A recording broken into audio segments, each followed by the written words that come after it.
भगवान श्री रामभद्र का जो दरबार लगा है उसमें हमारे गुरुदेव भगवान विराजमान हैं। उनको हमारा कोटि कोटि प्रणाम। बाबा काली कुंडी वाले उनकी छत्र छाया में और उनकी तपोभूमि में हम लोग मानस पाठ कर रहे हैं। उनके चरणों में मेरा कोटि कोटि प्रणाम। जितने भक्त यहाँ पर विराजमान हैं जो रामायण की वो कथा सुनने के लिए उपस्थित हैं, जो सकल सुमंगलदायक है, उसको आदरपूर्वक सुनने के लिए बैठे हैं, उनको मेरा प्रणाम। कनक भवन में महाराज श्री दर्शन करके निकले और जो जगमोहन है वहाँ जहाँ पर भक्त लोग बैठ करके कीर्तन आदि किया करते हैं, वहाँ पर कुछ भक्त लोग बस्ती से आए थे। वो महाराज श्री जानते थे, महाराज श्री उनको नहीं जानते थे। उन्होंने अपनी दृष्टि से साष्टांग प्रणाम किया तो महाराज जी ने बहुत विनम्रता पूर्वक हाथ जोड़ करके ये कहा कि ठाकुर जी के दरबार में जब आप हमें प्रणाम करते हैं तो आप हमें कहीं कमी रहने देते हैं।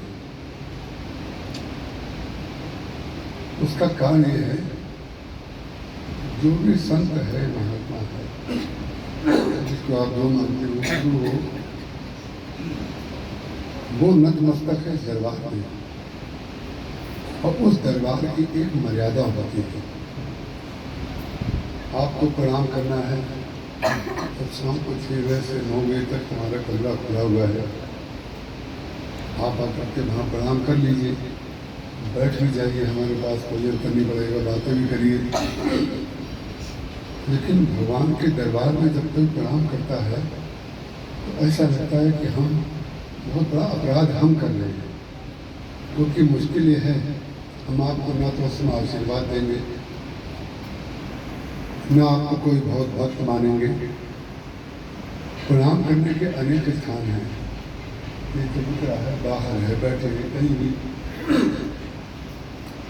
तो महाराज जी ने उनसे कहा कि ठाकुर जी के दरबार की मर्यादा है, कभी भगवान के दरबार में किसी को भी प्रणाम नहीं करना चाहिए सामने, और खास करके जब वो स्वयं नतमस्तक होकर के प्रणाम कर रहा हो। इसलिए मैंने कह दिया कि जाते समय आते समय लोग प्रणाम करते हैं, इसीलिए कई संतों ने बड़े कट्टर नियम बना दिए कि हम पैर नहीं छिलाएंगे। तो वो कट्टर नियम कभी कभी भक्तों को कष्ट देता है, क्योंकि कुछ भक्त भी ऐसे दिव्य होते हैं जो भगवत स्वरूप होते हैं। अगर उनको सुख प्रणाम करके ही मिल रहा है तो उनसे प्रणाम कराना भी पड़ता है, क्योंकि उद्देश्य तो ये है किसी को सुख मिल जाए, उसको प्रणाम करके सुख मिल रहा है तो कर लो। लेकिन आपने देखा होगा किसी भी संत को आप प्रणाम करें तो वो बिल्कुल झुक जाता है। उसका कारण क्या है कि वो ये मानता नहीं है कि आप ये प्रणाम करें, लेकिन आपकी इच्छा की पूर्ति के लिए वो प्रणाम करा देता है। आज ये बड़ा आनंददायी विषय रहा कि कल मैं बाबूजी को याद कर रहा था। वो पपीता लेके आते थे बीज पाठ में, और कल ही मैंने याद किया, पपीता लेके आते थे तो हम लोग उनको पपीता बाबा कहते थे। तब तक हमें पता नहीं था आप सबका संबंध है, क्योंकि आप रहती हैं गीता वन में, वो रहते थे दूसरे गीता वन में, आप रहते हैं गीता आश्रम में, दोनों की अपनी साधना पद्धति अलग, लेकिन फिर भी आपस में जो भावनात्मक संबंध है वो बहुत दिव्य निर्वहन आप लोगों ने किया।